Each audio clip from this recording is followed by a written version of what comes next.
Hello guys, welcome back to my YouTube channel Sumana Dasmudi. সকলে কেমন আছেন? আশা করছি খুব ভালো আছেন।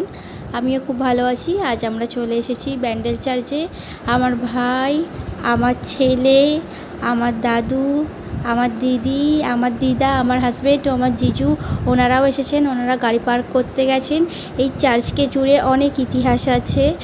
এই পশ্চিমবঙ্গে হুগলি জেলায় অবস্থিত এই চার্চটি 1599 খ্রিস্টাব্দে প্রতিষ্ঠিত হয়। এই চার্চটির নাম the basilica of the holy রোজালে।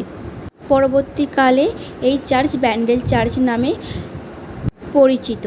সকাল 9টা থেকে বিকেল 4:50 পর্যন্ত এই চার্চ খোলা থাকে। আমরা চার্চের ভিতরে মিউজিয়ামের মধ্যে চলে এসেছি।